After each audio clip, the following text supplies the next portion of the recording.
Well, good morning everyone. It's 6:30 on the allotment and we have finally got some sunshine. I think that Indian summer has definitely come our way and I just couldn't wait to get here today and watch the sunrise. It is the best time of day if you ask me, even though I did have to drag myself out of bed.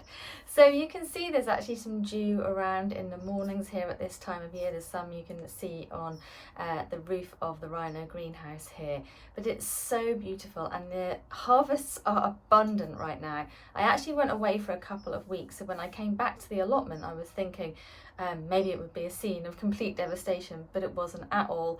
Everything was doing really well. I had some help with watering the plants in the greenhouse.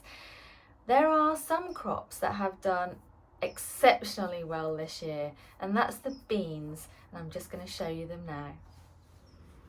Just look at that beautiful sunset up there behind the runner bean and climbing bean plants. So here we are.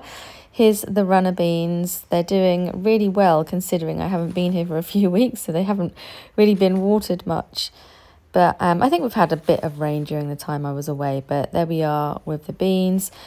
The climbing beans, also the other side, both of them grow up quite tall, so they're on bamboo wigwam canes.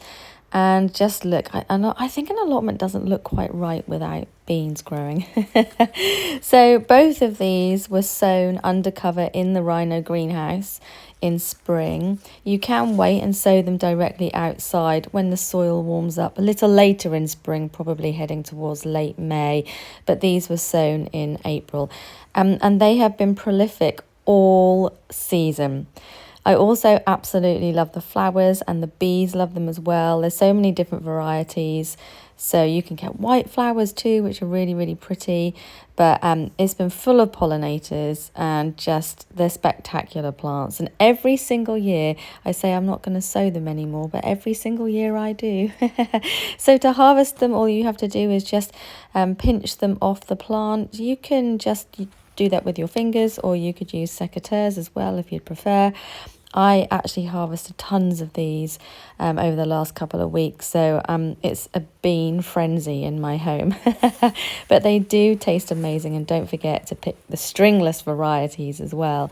The climbing beans are so fresh and so incredibly tasty. Sometimes I put these into a stir fry, but they're also going to go into a chutney.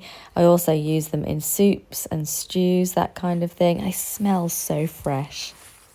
So I harvested a load of these just yesterday. My kitchen is absolutely full, but I'm going to make some chutney because they're absolutely perfect in chutney. Otherwise, they're going to be blanched and frozen, just used up fresh. There's so many uses for them and they are so good for you. And what's an allotment without some beans?